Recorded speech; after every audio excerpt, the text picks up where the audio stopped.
हाय दोस्तों, स्वागत है आप लोगों का हमारे इस प्यारे से यूट्यूब चैनल में। तो दोस्तों, आज के इस लेक्चर वीडियो से हम लोग पढ़ने वाले हैं वैद्युत क्षेत्र रेखाओं के बारे में। ठीक है, तो आइए पढ़ना स्टार्ट करते हैं। देखिए, वैद्युत क्षेत्र रेखाएं, इसको समझने से पहले हम लोगों ने 10th क्लास में चुंबकीय क्षेत्र रेखाओं के बारे में पढ़ा था। तो आइए फटाफट इसको रिवाइज करते हैं। देखिए, ये चुंबक है, ये इसका नॉर्थ ध्रुव है और ये इसका साउथ ध्रुव। ठीक है, जो चुंबकीय क्षेत्र रेखाएं होती हैं एन से प्रारंभ होकर एस पे खत्म हो जाती हैं। तो डायग्राम कुछ ऐसा बनता है।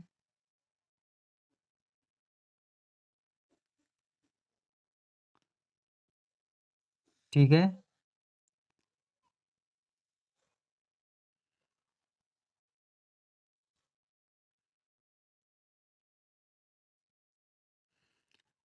वो एन से प्रारंभ होती हैं चलना और एस पे खत्म हो जाती हैं।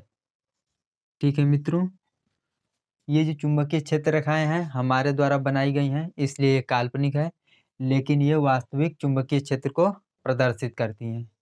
ठीक है, उसी तरह से देखिए वैद्युत क्षेत्र रेखाएं होती हैं। ये कोई आवेश है तो ऑब्वियस सी बात है, इसकी एक एरिया हो जाएगी। ठीक है, इसकी एरिया में हम किसी अन्य आवेश को रखेंगे तो ये आवेश उस आवेश पर बल लगाएगा।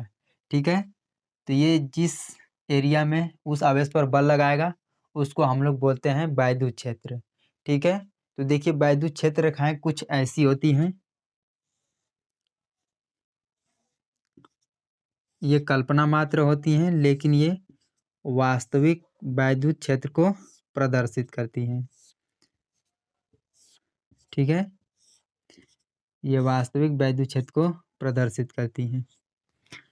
देखिए, अगर आप इसकी परिभाषा लिखना चाहते हैं तो ऐसे लिखिएगा। वैद्युत क्षेत्र रेखाएं वे काल्पनिक रेखाएं होती हैं जो वास्तविक वैद्युत क्षेत्र को प्रदर्शित करती हैं। ठीक है, तो हम इस बात को यहाँ पर लिखते हैं। देखिए, ये रही परिभाषा। वैद्युत क्षेत्र रेखाएं वे काल्पनिक रेखाएं होती हैं जो कि वास्तविक वैद्युत क्षेत्र को प्रदर्शित करती हैं। ये जो रेखाएं हैं ये काल्पनिक हैं क्योंकि ये हमारे द्वारा बनाई गई हैं। हम लोग मान कर चलते हैं कि ये ऐसी वैद्युत क्षेत्र रेखाएं होती हैं। ठीक है, तो ये हमारे द्वारा बनाई गई हैं इसलिए ये काल्पनिक हैं, लेकिन ये वास्तविक वैद्युत क्षेत्र को प्रदर्शित करती हैं। उम्मीद करता हूँ कि ये बात आप लोगों को समझ में आई होगी। अब हम लोग समझते हैं वैद्युत क्षेत्र रेखाओं के गुणधर्म। ठीक है, तो देखिए यहाँ पर पहला पॉइंट हम लोग समझते हैं। जैसा कि आप लोग जानते हैं, चुंबकीय क्षेत्र रेखाएं एन से प्रारंभ होकर एस पे खत्म होती हैं। ठीक है, ठीक वैसे ही जो वैद्युत क्षेत्र रेखाएं होती हैं वो प्लस क्यू से प्रारंभ होकर माइनस क्यू पर समाप्त हो जाती हैं। ठीक है, जो वैद्युत क्षेत्र रेखाएं होती हैं वो प्लस क्यू से प्रारंभ होकर माइनस क्यू आवेश पर समाप्त हो जाती हैं। तो डायग्राम कुछ ऐसा बन जाएगा। देखिए, ये ऐसे, ये ऐसे, ये प्लस क्यू से प्रारंभ होगी और माइनस क्यू आवेश पर समाप्त हो जाएंगी। ठीक है मित्रों, ये ऐसे निकलेंगी और ये माइनस क्यू आवेश पर समाप्त हो जाएंगी। ठीक है, अगर आप इसकी परिभाषा लिखना चाहते हैं तो ऐसे लिखिएगा।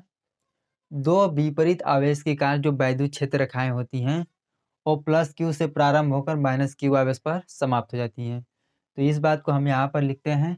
देखिए, ये रही परिभाषा। दो विपरीत आवेश के कारण, देखिए ये दो विपरीत आवेश हैं। वैद्युत क्षेत्र रेखाएं प्लस क्यू से प्रारंभ होकर माइनस क्यू आवेश पर समाप्त हो जाती हैं। यहाँ से प्लस क्यू आवेश से प्रारंभ होकर माइनस क्यू आवेश पर समाप्त हो जाती हैं। ठीक है दोस्तों, तो उम्मीद करता हूँ कि पहला पॉइंट आप लोगों को समझ में आया होगा। अब समझेंगे हम लोग दूसरा पॉइंट। मान लीजिए अगर आपके पास एकल स्वतंत्र धन आवेश हो या ऋण आवेश, तब वैद्युत क्षेत्र रेखाएं कैसी होंगी? तो आइए बात करते हैं। देखिए, एकल स्वतंत्र धन आवेश, धन आवेश के कारण वैद्युत क्षेत्र रेखाएं। ठीक है मित्रों, तो देखिए एकल धन आवेश के कारण जो वैद्युत क्षेत्र रेखाएं होती हैं वो प्लस क्यू से प्रारंभ होकर अनंत पर समाप्त हो जाती हैं। ठीक है, तो इस बात को ख्याल करिएगा, प्लस क्यू से प्रारंभ होकर अनंत पर समाप्त हो जाती हैं। तो डायग्राम कुछ ऐसा बन जाता है, ये ऐसे। अगर आप इसकी परिभाषा लिखना चाहते हैं तो ऐसे लिखिएगा, प्लस क्यू के कारण जो वैद्युत क्षेत्र रेखाएं होती हैं प्लस क्यू से प्रारंभ होकर अनंत पर समाप्त हो जाती हैं। ठीक है, तो आप लोग ऐसे अनंत भी बना सकते हैं, कोई बात नहीं। ठीक है, आप समझते हैं एकल ऋण आवेश के कारण वैद्युत क्षेत्र रेखाएं। ठीक है, तो यहीं पर समझ लेते हैं तीसरा पॉइंट करके, एकल ऋण आवेश के कारण वैद्युत क्षेत्र रेखाएं।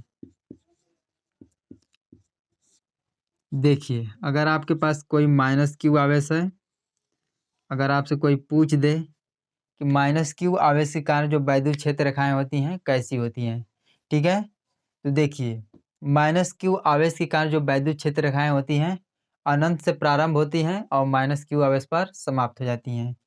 तो डायग्राम कुछ ऐसा बन जाएगा।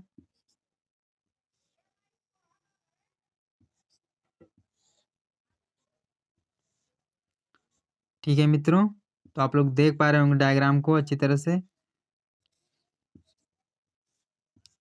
डायग्राम ये आप लोगों का ऐसा बन जाएगा। अगर आप इसकी परिभाषा लिखना चाहते हैं तो ऐसे लिखिएगा, जो माइनस क्यू आवेश कारण वैद्युत क्षेत्र रेखाएं होती हैं वो अनंत से प्रारंभ होकर माइनस क्यू आवेश पर समाप्त हो जाती हैं। ठीक है, तो उम्मीद करता हूँ कि तीसरी बात भी आप लोगों को क्लियर हो गई होगी। अब बात करते हैं चौथी। देखिए यहाँ पर चौथा पॉइंट है। देखिए अगर आपके पास ये कोई वैद्युत क्षेत्र रेखा है, ठीक है, जो आगे की ओर बढ़ रही है, ये आपके पास वैद्युत क्षेत्र रेखा है। ठीक है, अगर आपको इस वैद्युत क्षेत्र रेखा के किसी भी बिंदु पर, बात को ध्यान से सुनिएगा वरना समझ में नहीं आ सकता है। ठीक है, ये वैद्युत क्षेत्र रेखा है। इस वैद्युत क्षेत्र रेखा के मान लीजिए point number 1, point number 2, point number 3 और पॉइंट नंबर 4 और पॉइंट नंबर 5, इन सभी बिंदुओं पर वैद्युत क्षेत्र की दिशा चाहिए। तो सबसे पहले आप लोगों को क्या करना पड़ेगा कि इस बिंदु पर एक स्पर्श रेखा खींचनी पड़ेगी। ठीक है, वो स्पर्श रेखा आपको बताएगी उस बिंदु पर वैद्युत क्षेत्र की दिशा। ठीक है, तो आइए स्पर्श रेखा खींचते हैं। देखिए अगर इस बिंदु पर वैद्युत क्षेत्र की दिशा चाहिए हमें, तो इस बिंदु के जस्ट स्पर्श करती हुई एक रेखा खींचेंगे। तो ये जो एरो है ये बताएगा हमें इस पॉइंट पर वैद्युत क्षेत्र की दिशा। अगर इस पॉइंट पे चाहिए तो स्पर्श रेखा खींचेंगे इस पर, तो ये बताएगा हमें पॉइंट 2 पर वैद्युत क्षेत्र की दिशा। इस बिंदु पर चाहिए तो स्पर्श रेखा कुछ ऐसे बनेगी, ये बताएगी हमें वैद्युत क्षेत्र की दिशा। इस क्षेत्र की दिशा पांचवा पॉइंट पर कुछ ऐसे बन जाएगा, तो ये एरो बताएगा हमें इस बिंदु पर वैद्युत क्षेत्र की दिशा। ठीक है, अगर आप इसकी परिभाषा लिखना चाहते हैं तो ऐसे लिखिएगा, वैद्युत क्षेत्र रेखा के किसी भी बिंदु पर यदि हमें वैद्युत क्षेत्र की दिशा चाहिए तो हमें उस रेखा के उस बिंदु पर स्पर्श रेखा खींचनी पड़ेगी जहां पे हमें वैद्युत क्षेत्र की दिशा चाहिए। ठीक है, तो हम इसकी परिभाषा को लिखते हैं। देखिए वैद्युत क्षेत्र रेखा पर खींची गई स्पर्श रेखा उस बिंदु पर वैद्युत क्षेत्र की दिशा को बताती है। ठीक है, अगर आपको वैद्युत क्षेत्र रेखा पर अगर वैद्युत क्षेत्र की दिशा चाहिए तो आपको वैद्युत क्षेत्र रेखा के उस बिंदु पर स्पर्श रेखा खींचनी पड़ेगी जिस बिंदु पर आपको वैद्युत क्षेत्र की दिशा चाहिए। ठीक है, तो उम्मीद करता हूँ कि ये चौथा भी पॉइंट आप लोगों को समझ में आया होगा। अब डिस्कस करते हैं पांचवा पॉइंट। अगर यहाँ तक की बात समझ में आ गई है तो आप लोग स्क्रीनशॉट ले सकते हैं।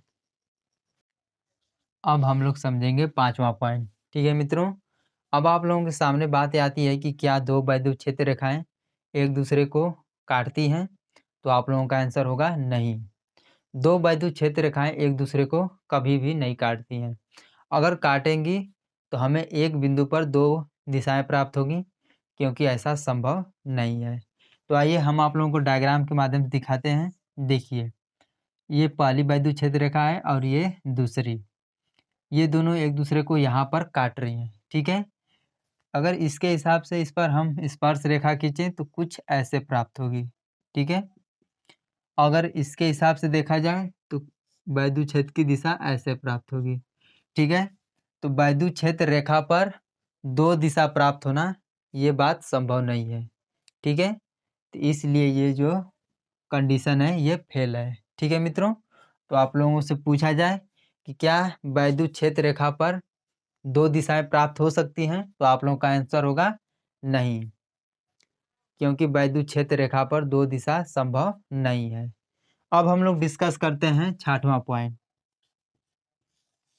देखिए, आप लोगों के सामने ये एक वैद्युत क्षेत्र रेखा है।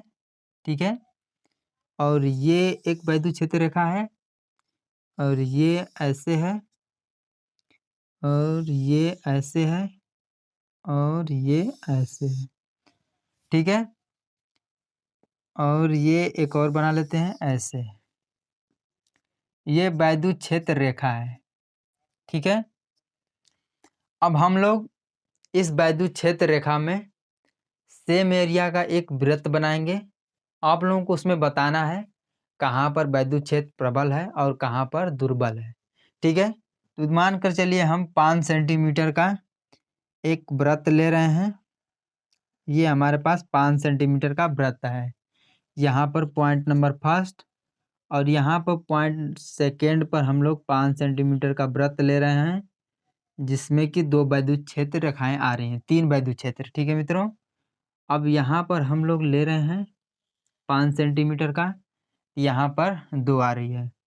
यहाँ पर हम लोग ले रहे हैं, तो देखिए यहाँ पर एक वैद्युत क्षेत्र रेखा आ रही है, यहाँ पर तीसरा पॉइंट और यहाँ पर चौथा पॉइंट। यहाँ पर लिख लेते हैं E1 और यहाँ पर E2 और इसको E3 और यहाँ पर E4। अब आप लोगों को बताना है इसमें कहाँ पर वैद्युत क्षेत्र प्रबल है, कहाँ पर वैद्युत क्षेत्र दुर्बल है और कहाँ पर कड़क है। ठीक है मित्रों, तो आप लोग जल्दी से दिमाग लगाइए। दिमाग लगाइए, आप लोग बताइए जल्दी जल्दी कमेंट करके कि कहाँ पर वैद्युत क्षेत्र प्रबल है और कहाँ पर दुर्बल है। ठीक है मित्रों, तो देखिए फर्स्ट पॉइंट में देखिए हमने 5 सेंटीमीटर का एक वृत्त लिया है, जिसमें कि 1 2 3 4 वैद्युत क्षेत्र रेखाएं आ रही हैं। इसका मतलब कि यहाँ पर वैद्युत क्षेत्र रेखाएं बहुत ही पास पास हैं। ठीक है मित्रों, तो यहाँ का जो वैद्युत क्षेत्र हो जाएगा वो प्रबल हो जाएगा। वैसे ही देखिए दूसरा पॉइंट में यहाँ पर देखा जाए 5 सेंटीमीटर के वृत्त में तो 1 2 3 यहाँ पर 3 वैद्युत क्षेत्र रेखाएं गुजर रही हैं। ठीक है, यहाँ पर जो वैद्युत क्षेत्र होगा वो पहले वाले से कम होगा। ठीक है, सेम एरिया में यहाँ पे तीसरा में देखा जाए तो 2 वैद्युत क्षेत्र रेखा गुजर रही है और यहाँ पर एक रेखा। ठीक है, तो देखिए यहाँ पर बहुत ही ज़्यादा पास पास में है वैद्युत क्षेत्र रेखाएं। यहाँ पर देखिए 3 वैद्युत क्षेत्र रेखाएं हैं और यहाँ पर 2, यहाँ पर 1। ठीक है, तो इसका मतलब ये हो जाएगा कि जो पहला पॉइंट है इसका वैद्युत क्षेत्र प्रबल होगा, उसके बाद दूसरा का और उसके बाद तीसरा का और सबसे कम हो जाएगा चौथा का। ठीक है मित्रों, तो उम्मीद करता हूँ कि ये बात आप लोगों को अच्छी तरह से क्लियर हो गया होगा। अगर क्लियर हो गया है तो वीडियो को लाइक कर दीजिए। अब समझते हैं हम लोग 7वां गुणधर्म। ठीक है मित्रों, अब हम आप लोगों के सामने 4-5 वैद्युत क्षेत्र रेखाएं बनाएंगे। ठीक है मित्रों, तो देखिए यहाँ पर पहला वैद्युत क्षेत्र रेखा अपन ने लिया है, ये ऐसे इन दोनों जो बीच की दूरी है सेम है, ठीक है, और एक ही दिशा में गमन कर रही हैं। और यहाँ पर दूसरा जो है वैद्युत क्षेत्र रेखा कुछ ऐसे हैं और ये कुछ दूरी पर है, ये ऐसे और ये ऐसे। ठीक है, यहाँ पे देखिए दूरी कुछ और है, यहाँ पर दूरी कुछ और है, और यहाँ पर दूरी अलग अलग है, लेकिन दिशा सेम है। ठीक है, तीसरा पॉइंट है यहाँ पर, ये वैद्युत क्षेत्र रेखा कुछ ऐसे गई है, ये ऐसे गई है, इन सभी के बीच का जो गैप है वो सेम है। ठीक है, अब यहाँ पर चौथा देखिए, एक वैद्युत क्षेत्र रेखा इधर की ओर गुजर रही है और एक इधर की ओर, और एक इधर की ओर, और एक इधर की ओर। सभी की दिशा अलग अलग है और दूरियां भी इसमें अलग अलग है। इन चारों वैद्युत क्षेत्र रेखाओं में बताना है आप लोगों को परिमाण और दिशा। ठीक है, तो आप लोग बताइए, 2 मिनट 2 सेकंड का टाइम ले लीजिए आप लोग। अब देखिए समझते हैं। अब आप लोग पहले पॉइंट में देख पा रहे होंगे, जो वैद्युत क्षेत्र रेखाएं हैं वो एक ही दिशा में गमन कर रही हैं। ठीक है, तो अगर यहाँ पर हम वैद्युत क्षेत्र की दिशा देखें तो देखिए, यहाँ पर स्पर्श रेखा खींचेंगे तो इधर की ओर मिल रहा है, यहाँ पर भी इधर की ओर, यहाँ पर भी इधर की ओर। तो हम इन सभी पॉइंटों पर देख रहे हैं कि जो वैद्युत क्षेत्र की दिशा है वो सेम डायरेक्शन में है।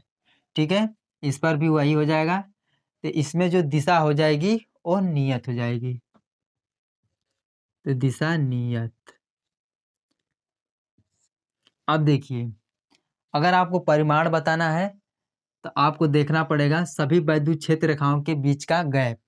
तो देखिए, इसके और इसके बीच का जो गैप है वो सेम है, इसके और इसके बीच का जो गैप है सेम है, इसके और इसके बीच का जो गैप है सेम है, और इसके और इसके बीच का जो गैप है सेम है। इन सभी वैद्युत क्षेत्र रेखाओं के बीच का जो दूरी है वो समान है, इसलिए जो वैद्युत क्षेत्र का परिमाण हो जाएगा वो नियत हो जाएगा। ठीक है, वो नियत। अब देखिए दूसरा, इसमें आप लोग देख पा रहे होंगे जो वैद्युत क्षेत्र रेखाएं हैं वो सेम तो डायरेक्शन में जा रही हैं, लेकिन अलग अलग दूरी पर हैं। यहाँ पर दूरी कुछ और है, और यहाँ पर दूरी कुछ और है, और यहाँ पर दूरी अलग अलग है। ठीक है, तो दिशा नियत हो जाएगी, लेकिन दूरी की वजह से इसका परिमाण जो है अनियत हो जाएगा। तो यहाँ पे परिमाण अनियत और दिशा नियत, इसमें आप लोग कंफ्यूज हो गए। ठीक है मित्रों, अब आप लोगों को देखने से ऐसा लग रहा होगा कि ये सभी की वैद्युत क्षेत्र रेखाएं एक ही दिशा में गति कर रही हैं। ठीक है, तो ऐसा बिल्कुल ही नहीं है।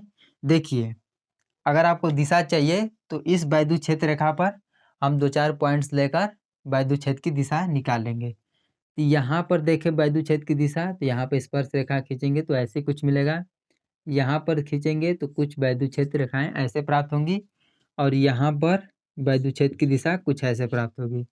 तो आप लोग देख पा रहे होंगे तीनों पॉइंट पर जो वैद्युत क्षेत्र की दिशा है अलग अलग है। ठीक है, तो सभी में हम लोग निकालेंगे तो सभी में दिशा अलग अलग प्राप्त होगी, इसलिए इसमें जो दिशा हो जाएगी वो अनियत हो जाएगी। अब देखिए, परिमाण चाहिए तो हमने आप लोगों को बताया है वैद्युत क्षेत्र के बीच का जो गैप होता है वो हमें बताता है परिमाण। तो देखिए, इसके और इसके बीच का जो गैप है सेम है, इसके और इसके बीच का भी, इसके और इसके बीच का भी, और इसके इसके बीच का भी। इन सभी वैद्युत क्षेत्र रेखाओं के बीच का जो गैप है वो सेम है, इसलिए इसका परिमाण जो है नियत हो जाएगा।